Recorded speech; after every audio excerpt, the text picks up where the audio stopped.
হ্যাঁ, তাহলে প্রথম কাজ হচ্ছে কি মড অফ এ নির্ণয় করা।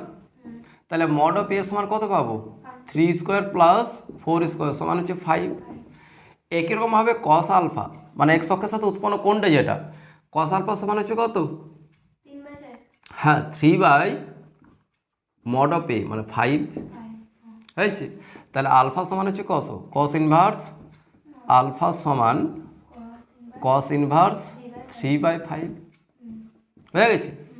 এইরকম ভেক্টরটি এক্স এটা হচ্ছে কার সাথে এটা এক্স অক্ষের সাথে, তাহলে ওয়াই অক্ষের সাথে উৎপন্ন কোণ সেটা যদি কস বিটা বলি তাহলে কত লিখবো 4 মড অফ এ মানে 4/5। তাহলে বিটা সমান হচ্ছে কত কস ইনভার্স বিটা সমান কস ইনভার্স 4/5। ক্লিয়ার।